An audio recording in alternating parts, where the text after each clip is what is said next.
حامدکرزی یو ځل بیا پر طالبانو سخت غوسه شو. دا چې نوموړی ولې پر طالبانو غوسه شوی دی څه ویلي جزئیات ویډیو کې وګورئ او چینل هم سبسکرایب کړئ. سلام درنو لیدونکو ستړي مه شئ. حامدکرزی وایي طالبان دې ژر تر ژره د نجونو لپاره د ښوونځیو او پوهنتونونو دروازې پرانیزي.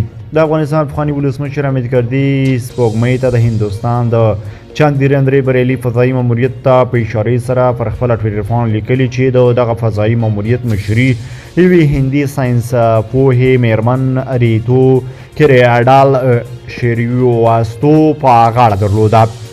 ښاغلی کرزی وایي هند او افغانستان په یوه سیمه کې پراته هیوادونه دي، خو د هند ستر پرمختګ عامل زده کړه او علم ته د هغوی پاملرنه ده.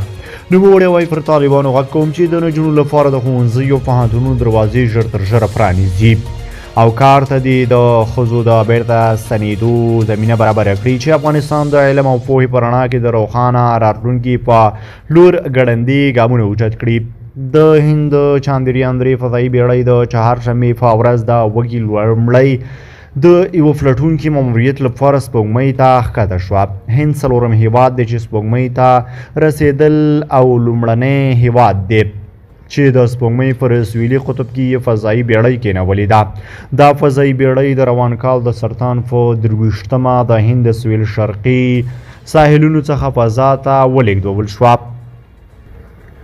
دا و زموږ چمتو شوي ویډیو.